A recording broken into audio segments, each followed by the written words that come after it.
Hey everyone, me again. Today I'm going to review Blade Runner. Now, Blade Runner, I thought this was going to be a few parts long, 30 minutes or something, talking about a load of random crap, because this is one of my favourite movies of all time.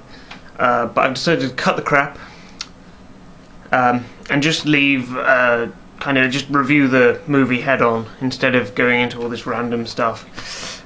Therefore I can keep it into one part and keep it within the 10-minute time limit, so that you guys don't get bored and leave and then hate me for putting too many parts up. I think only Jack can actually put 2-parters up and get away with it. So, Blade Runner. Harrison Ford plays Rick Deckard, who is a Blade Runner.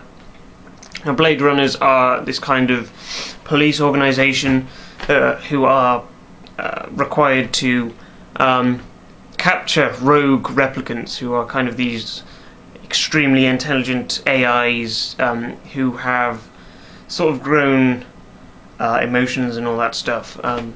Well, that's what they think. They think they've grown emotions. But that could just be programming, but I'm not going to go into that stuff. I'm not going to go into my opinions on stuff without making this go to about 20 hours long. So let's stick to the basics. Okay, whenever I start, I'm gonna probably walk into something that's stupid, and this will go to 20 minutes or something. So I'm gonna try and keep myself on target. Okay, so Rutger Hauer plays the main villain. I think he's more of an anti-hero, but he's the villain of the piece where the hero's going after him. And I think there's 2 or 3 other replicants in his kind of group, because there's a group, and Deckard is after all of them. But mainly he's after Rutger Hauer, because Rutger Hauer goes around killing people, like the person who created him. I think that was one of the scenes. He kills the person who created him for putting him into the pain that he's in, because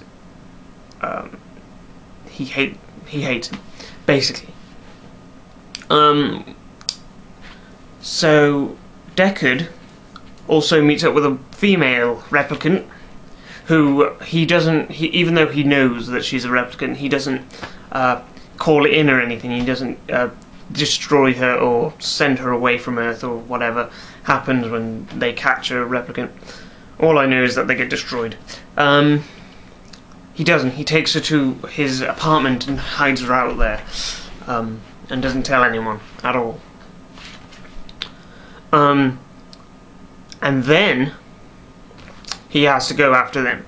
So he kills one of them in the middle of a busy street, which is the only one I remember. I think there was 4 in that group. There may have been 4. I think there were 2 women and 2 men. I can't remember how one of the women died. I might be mistaken. There might only be 3, or maybe there was 3 men and a woman. I don't remember. But one of them gets killed in a busy street. It was the man who, at the beginning, is taking the test to find.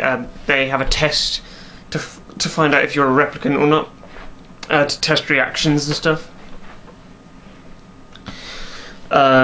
So this guy at the beginning takes it and shoots the guy who's testing him. So Deckard's after him. Kills him in a busy street,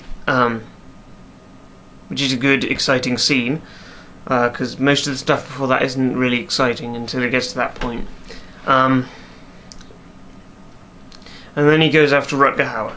So they meet up in this like hotel, or I don't remember, it was like an apartment. I haven't seen this movie in ages, but it might have been an apartment, or it's like this extremely run-down building, where he meets up with Rutger Hauer's character and an extremely flexible female replicant who kicks his ass for a few minutes before he kills her. When he kills her, Rutger Hauer goes extremely mental and starts chasing him around the building, which is awesome. If you've seen The Hitcher, Rutger Hauer is in The Hitcher. He plays the Hitcher, and he has these great evil eyes. Even if he's trying to be sincere or anything, he just looks extremely evil. He looks like He looks like a real-life action figure.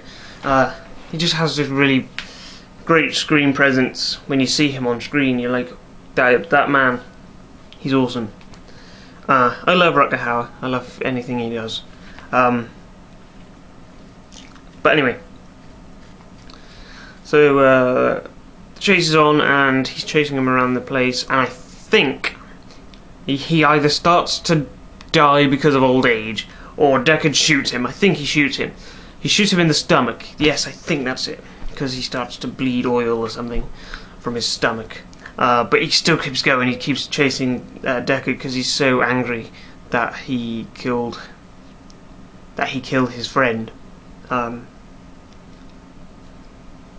at the end, they get onto the balcony of this building, and Rutger Hauer, kind of just before he can kill Deckard, which he's just about to do, I believe, just about to throw him off the building or something. He starts to kind of die. He starts to die and fall to the ground. He falls to his knees, and he delivers one of the greatest speeches, I think, in cinema history. Greatest delivered speech, let's say, not the greatest speech. One of the greatest delivered speeches, because he goes on about everything being beautiful, and which. You know, as an extremely intelligent AI, they're not really supposed to be having those kind of feelings, so it's kind of powerful in that sense, and Deckard kind of just staring at him in complete confusion, and a bit of guilt, I guess. That's a great scene, one of the greatest I've seen in a science fiction film, and one of the reasons why I like it so much. So Rutger Hauer delivers this extremely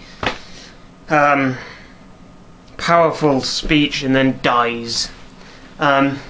If you saw my review on 5 Awesome Studs, this is when the pirates arrive, but forget about that one. That one wasn't true. So yeah, so he dies, and Deckard kind of delivers this speech in which he kind of talks about if replicants may be more human than humans are, at least they're more human than we think, and you really wouldn't know. If you were a replicant, you really wouldn't know you were a replicant. You'd think you're human, and all this kind of stuff. And I think the whole thing, I think that speech is the tipping point on the whole Deckard is a replicant thing. I don't think he was a replicant. I was going to do like a 10-minute piece about this, him being a replicant, but I really think it's unlikely that he'd be a replicant. I mean, replicants are seen as extremely dangerous things. They wouldn't let one become a Blade Runner. I know that replicants were built for certain jobs, but I'm pretty sure, and some of the people there like have memories of him from 20 years ago, and by my calculation they only lived for like 4 years or something. So like people see him as a veteran, and if he's a replicant, he's only been there for 4 years, so he can't really be a veteran. If they're only playing a little game with him and keeping his memories intact and all that, then poses the risk that the organisation has let a replicant, these extremely dangerous things that they're trying to capture, into the Blade Runner Force thing.